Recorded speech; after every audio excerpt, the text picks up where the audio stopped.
Hi everyone. I'd like to start with 3 situations. 1. You just gave a presentation on school, at work, and people think you did a great job. You get a B or even an A. Or at work you get a round of applause. But all you can think about is the person that during your presentation was annoying. And maybe even said to the person next to him, boring. 2. You are in a relationship. Things are not working out. But instead of working on your problems, you keep more and more and more distance and point out your partner's shortcomings. The relationship ends, you didn't take any action. 3. You meet someone. He or she is interested in you, but you can't understand why.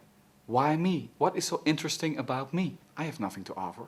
Sounds familiar? These were 3 ways of dealing with an inferiority complex, illustrated by real life situations, and I used all 3 of them. It's video number 2 about negative life patterns. First one was about separation anxiety, but where is separation anxiety and social anxiety, for example, coming from? Well, it's the result of emotional neglect in your childhood. Emotional neglect could lead to several problems and negative patterns in your life. One of them is an inferiority complex. It means that you are ashamed of your shortcomings, no matter if it's realistic or not. Self-image, ego, dominance. You feel that there's something wrong with you. And it's so much what you are, and you hate yourself because of this. You are so afraid that someone will find out about your shortcomings that you keep it a secret. You have the feeling that you can't change it, because you can't change who you truly are, right? Well, I think you can, but it's very hard. A lot of people suffer from it. And depending on your emotional neglect, it could also lead to other issues, like social anxiety or separation anxiety. I see it like this. You are emotional neglect, which leads to this inferiority complex. Sometimes that is what you suffer from the rest of your life, but sometimes it also can lead to other issues like separation anxiety. And in this video I'll show you how I see that. But to fully understand your inferiority complex, you need to find out where it's coming from in your childhood. I'll tell you my story objectively, and I don't judge anyone. It's just stuff that I talk about to analyze it and use it in my recovery. I am working on my inferiority complex right now, and I thought it would be nice to do that together with you guys. If you recognize anything from this story which I'm about to tell you, then maybe we can work on it together and you can leave comments on this video. I'll set myself some goals at the end of this video and maybe you can do the same for yourself. I really like to do this together as a group, so let me know. Okay, where is my inferiority complex coming from? Well, for example, my parents were both teachers and one of them still is. We have a lot of teachers in the family. So language and speaking and writing correctly was a big issue in our family.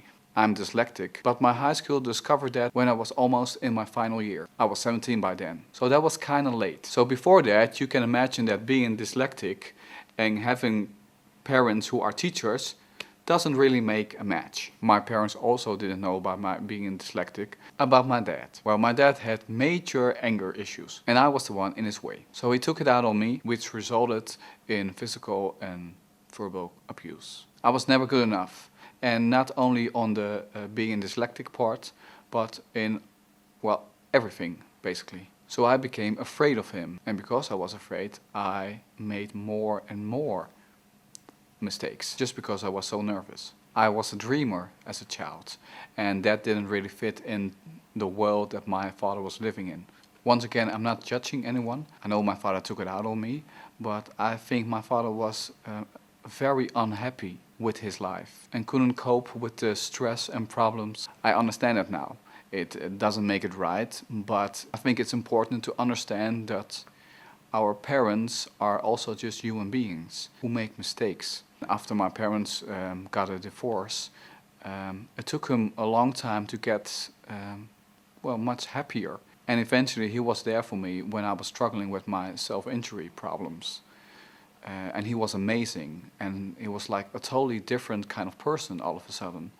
So I know what stress and problems can do to a person, even when it's about your parents.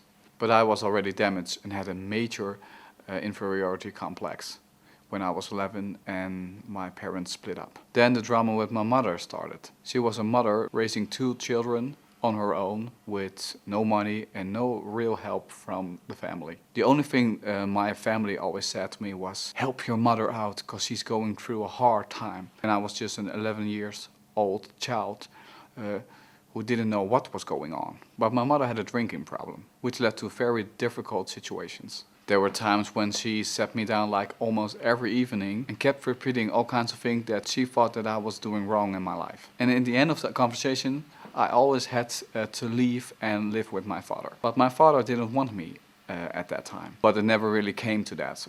But as a child, I thought they have the right to be mean to me because I didn't try enough to be the best at everything. And this was of course what I thought as a child. She said she was gonna leave my little brother and me. And I think she just had a hard time dealing with the life that she was living. So my inferiority complex became bigger and bigger. And this is where my separation anxiety started to take shape, which led to terrible dramatic situations. I don't want this video to be like, oh, look at the poor child video. So let's move on. My mother is a wonderful woman with a horrible background, and she really did the best she could. And in her own way, she was really a great mother. Do you guys recognize anything of this story so far?